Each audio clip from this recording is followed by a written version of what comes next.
Good evening and welcome everyone.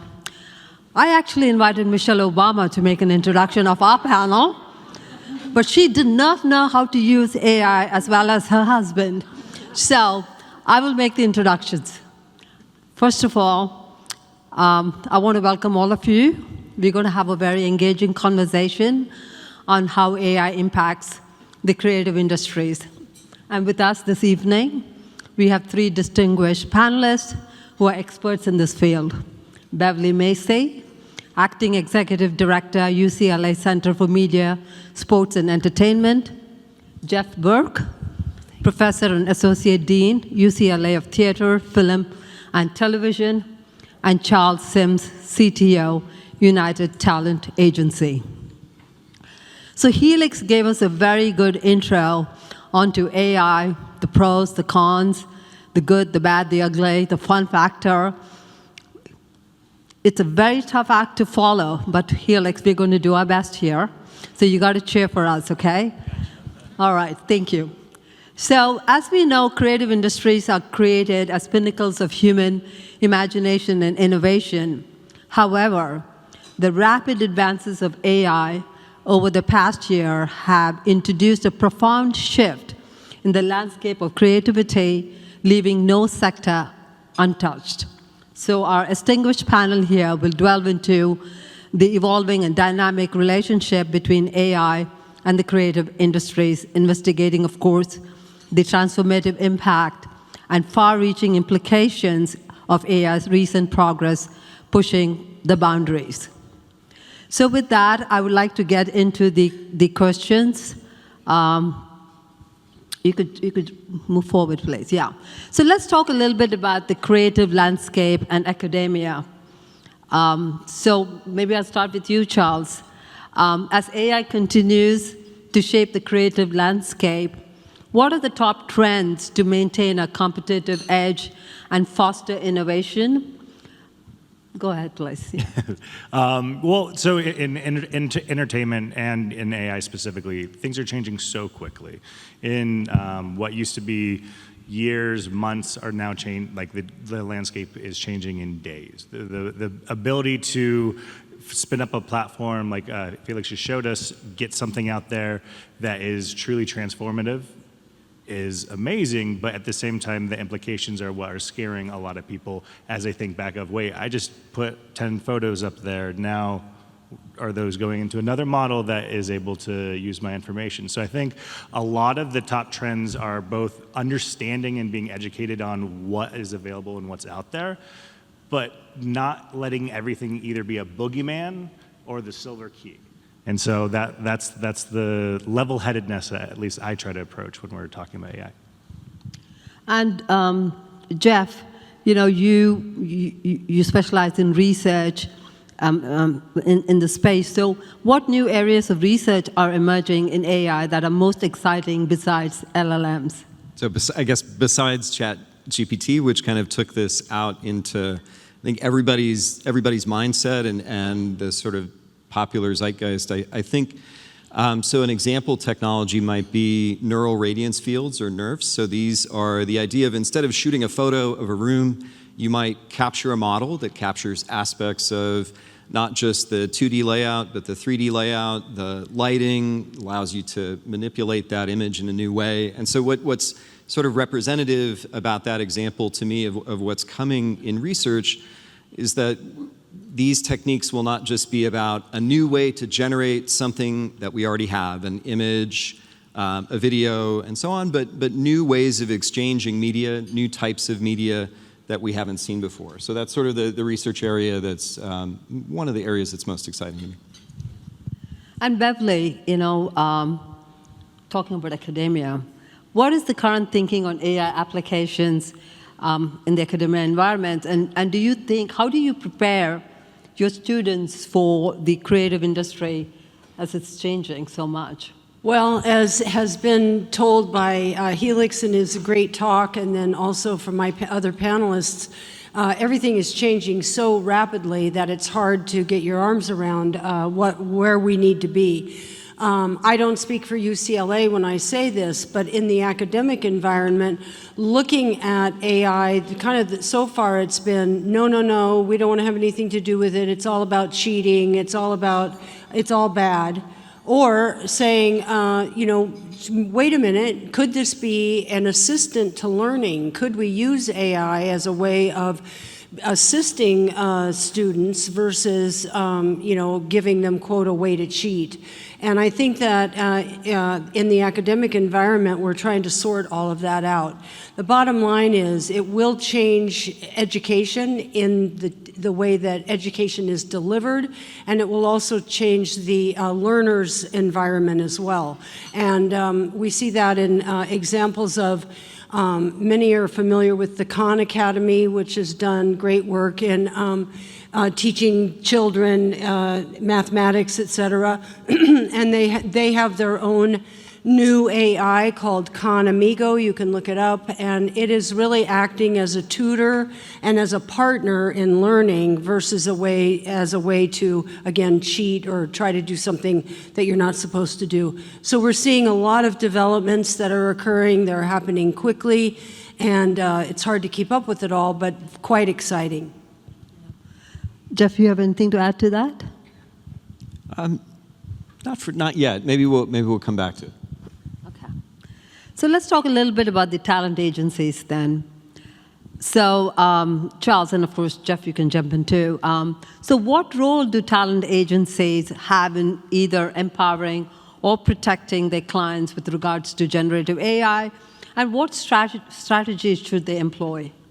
Well, similar to Beverly, I want to be clear, I'm not speaking on behalf of UTA and any of their specific roles, but the way that I generally are seeing how talent agencies can be most valuable in this conversation is education and really teaching their clients what is out there, what is available, what you can and can't use, not necessarily letting the zeitgeist or letting the news cycle be what generates fear or excitement, and then also how do you protect and empower the talent. We represent some of the most talented individuals in the world, and we don't think that AI is ever going to be able to fully replace the majority of their talent. And we would rather empower them, make their lives easier, make their content more powerful, than try to have any play or any say in the role that would replace any of that talent. And that education is really important when a lot of quick news blurbs or CNN articles can send people into a tizzy when they don't understand the context behind it. And with so many of the different pieces in AI, between LLMs and the different the chains and what the future is going to hold, trying to have context around it, trying to educate your clients is the most important. Jeff? Yeah, this is something that's come up with our students in theater, film, and TV, and elsewhere. And I don't speak for UCLA either, since everybody has made that clear. But one of the things I think that's interesting is the opportunities, especially in an academic environment, but also, we heard about the metaverse and ideas around different kinds of experiences, is the opportunities that may open up for students and creators, folks that UTA represents, to create in new ways or new forms that were really difficult to do before. And so something that's on my mind is software development, pretty hard to do, right? Pretty expensive, and fundamental to some of these new ideas that our students have that happen in the metaverse. And so there's other things happening that enable creativity of new kinds, and those are the things that are exciting. And so taking a step back from whatever the really short news piece is and thinking about how are the trends in creativity changing is something that I'm trying to encourage with students and creators as well. And as I talk to, whether it's younger students or anybody who's trying to get into AI, they're asking, like, how do I really dive in? It is go on YouTube and start. You can get very quickly, you can get something like LangChain up and start asking questions against a document, against OpenAI itself in minutes, in 30 minutes. And so diving into it, find that passion of what it is, and then you start become curious and dive deeper and go across different industries as well. Beverly, you have anything to add? Well, I think it's, first of all, I think I totally agree with everything that I've heard, and the idea about education is critical. Educating on AI, what it is, what it isn't, and how to do that. And jumping in, anybody can jump into ChatGPT and start asking questions. And just like in the old days of computer programming way back, you know, garbage in, garbage out. Learning how to prompt AI, or at least the LLMs, is one of the most critical things about AI. You will not get good results if you don't know how to feed it properly, so to speak. So these are some of the easy things to learn and to get real results. Some of the other things that we saw with add-ons and APIs, et cetera, you know, can come later, but understanding kind of the basics and educating yourself. It's super easy right now to educate yourself about it, and I think all of this is really vital. Right. Felix touched a little bit on society and ethics.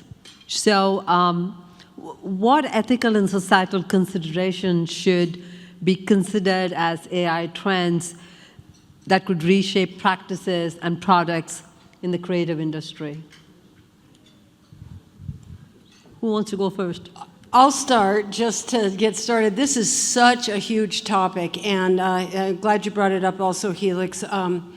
Clearly, privacy, security, what's right and wrong, is AI going to run away from us all and be just a racist, homophobic, horrid machine? All of those kinds of fears are real. Risk management has never been more important, right? And so understanding that any new technology comes with risk, and so how do we get ahead of that? And I think that's one of the first things, is kind of planning for success versus planning for failure, and how do we make it really work for us? So that's where I would start, but there's a lot to say about this. I think what I've noticed is people have finally started realizing why so many apps used to be free, and all that data that they've been generating on us, and Gmail, and how could they give this free client forever? Well, now they know everything that you've bought. They know who you're talking to. They've created those links, and even though it hadn't been at the generative part, bad data in, bad data out, really good data in means really good generative opportunities out. And with generative AI, you have the opportunity of hyper-personalization. So not just a shopping cart recommendation based upon past history, is like, what would you buy right then, right now, and how to make that click happen. And so as we think about the society and ethics, whether I want to keep going back to education, everybody needs to value their data and understand their data footprint out there. Jeff?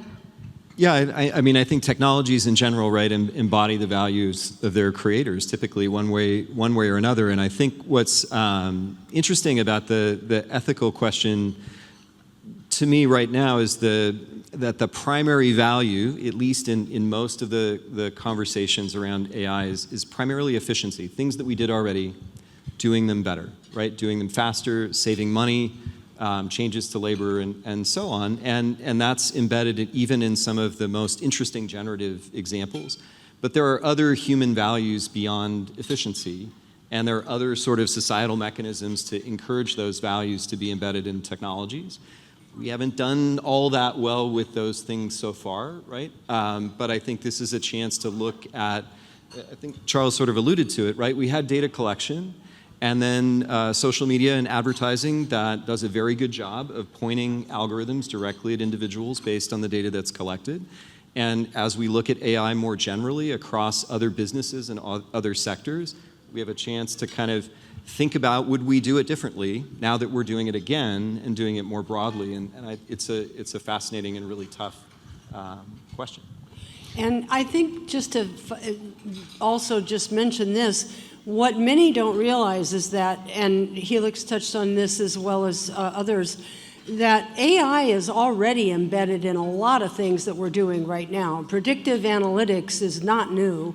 In almost every frame of film that's shot today, there's some kind of AI, and sound and post-production and all kinds of places. AI is not new. What's new, or what has recently happened, is the consumer-facing LLMs. And that's what got all the attention.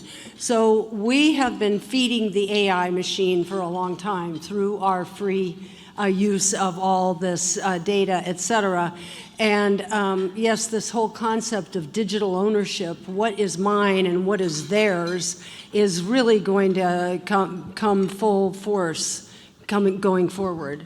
And I'm writing about that, talking about that. I know all of you are too, so. And on that, I would say we're extraordinarily lucky. The quote that had come up when, back in March when GPT-4 came out was the internal note of "we have no moat." There is no moat. All of these open source models that are able to perform almost as well as the closed source models means barriers are starting to be broken. So historically, you'll have the big tech company who owns the one proprietary thing that could leverage power over those who might never be able to have a chance. This is one of the few times where I've seen the open source be so powerful. The explosion in the external repositories, the collaboration of what people are doing, what tools people are making and giving up for free on GitHub blows my mind. And so seeing that, I think, is really, really encouraging towards, we're very lucky that this was open and not just only Microsoft owns this, only Google owns this, et cetera. Anything else for you to add, Jeff? You good? All right, so coming to a final question, the outlook, right? Looking ahead to 2024 and beyond, what are the pros and cons of using AI, be it academia or Hollywood? I know Helix touched a lot on it, but I would like to have your take on that. Go ahead. Jeff? So I think for me, I alluded to it because it relates to the ease of software development, but I think there's an opportunity for some of the interest that students and creators have had in creating things that people interact with. So there's lots of chatbot examples here that we've seen that are fantastic and really interesting, personal assistants and so on. But the idea that you could be creating an original artistic work that someone interacts with and do that with a minimum of software development or AI-assisted software development is really a new era for creators. And I think that's sort of the pro to me that we may not see for a little while, right? Is that for a little while we'll see aids to the way that we create today and the things that people watch and participate in today. But soon enough, I think we're going to see completely different forms of entertainment and art that are supported by some of the things AI does well, and that to me is kind of the key interest. Super exciting. Go ahead. Yeah, well, in entertainment, I would say the world of AI that is able to completely create a 2-hour-long movie that is interesting enough for us to watch, we're very far away from that. But the use cases leading up to that, whether it's giving structured guidance on how to write a script or writing pieces to it or rewriting, whether it is doing discovery and assistance work to figure out what are the one I always bring up is I want to write a dramatic movie set in Louisiana. What are 2 unsolved murders that happened in 1988? Great, it can go out and grab that for you. And so as you start to look ahead, I don't see the industry as a whole being completely replaced versus tool sets within it. And the most powerful piece within there is getting out of just the ChatGPT world and starting to chain these different AIs together, where it's like, for those who have seen either AutoGPT or Baby GPT, they're now like the plugins we were seeing before. It's starting to figure out what is the next best thing that it should do based upon the initial response and what it just got. That's where it gets crazy, because now it's not a one-time let me ask a question or make me a video. It's I want to make $10,000 on the stock market. It's going to go try to figure out how to do that. Or I want to buy a house in California. Where should it go? And it's going through those different pieces. So chains are going to be very important coming up. Right. Beverly? And I think also what we're seeing, and I agree with everything that I've heard, what we will see more of is really kind of industry-focused AI. So biomedical, pharmaceutical, manufacturing, entertainment, and that kind of industry segment. And whether it's proprietary to a company or to an industry association or whatever, or whether it's something that's more open, I think that we'll see that as the general population of professionals and everybody else, workers, becomes better educated on how it all works and starts to use some of this creative idea about how to make my job better, how to be more creative in product development, et cetera, that we will also then want to say, well, what about just for my industry, and how do I do it here? And then really kind of build the knowledge base and build on the knowledge base that's already there. I think we'll see a lot of that starting to happen. We already are seeing that happen, but we'll see more of it. So in your company, you'll have an AI repository, let's say, that is where you can go to get, whether it's presentations or, again, product development or customer service or whatever it may be, specific to your industry and your company. I think we'll see that happening. And in the creative side, I mean, it's kind of the sky's the limit in a way. And not everything, not just because you know how to make a video and a song doesn't mean it's going to be good. So we still need talent, okay? We still need the spark for these things to take off. So looking ahead, I know during COVID, post-COVID, we started using the terminology, the new norm. Now the new norm is using AI. Do people need to fear that AI is going to take over the world, or do we look at it as the nirvana that's going to happen, where we are all going to have the new awakening using AI? I think we're going to be a little bit disappointed. It's going to be a little bit of both, It's not going to be the savior that, the giant, oh my gosh, look at this. At first, it's pretty astonishing. If you've tried any AI, you kind of go, whoa. But we get used to that pretty quickly. And we're probably not going to do ourselves in with it either. It's going to be somewhere in the middle, just like most new things. The printing press was feared greatly, okay, in the way back when. So we're still here.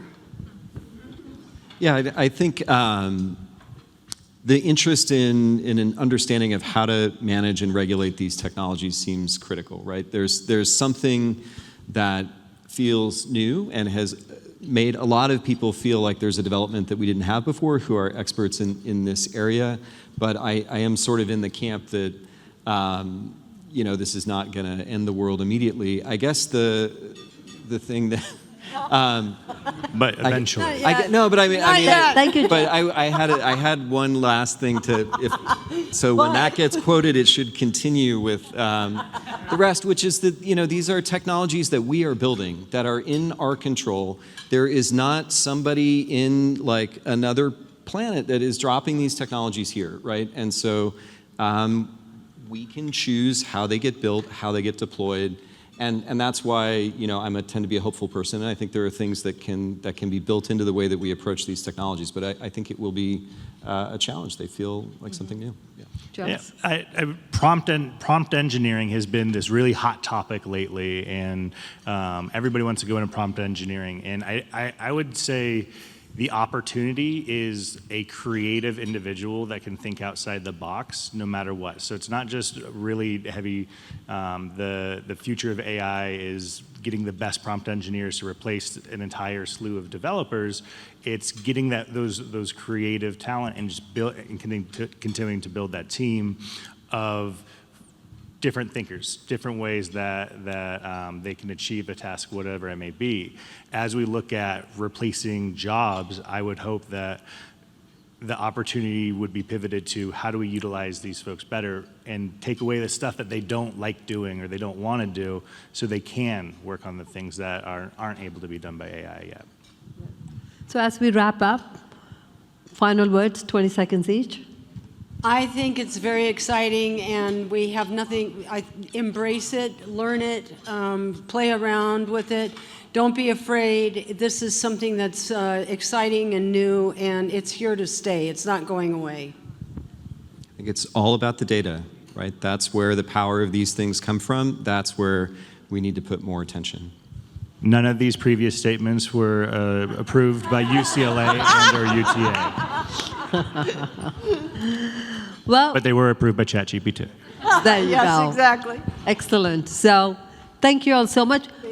One note is I did not use ChatGPT for this. I used my brains to create this stuff, so I'm kind of proud of it. Yay. But thank you all so much and have Great. great panel. Thank you so much.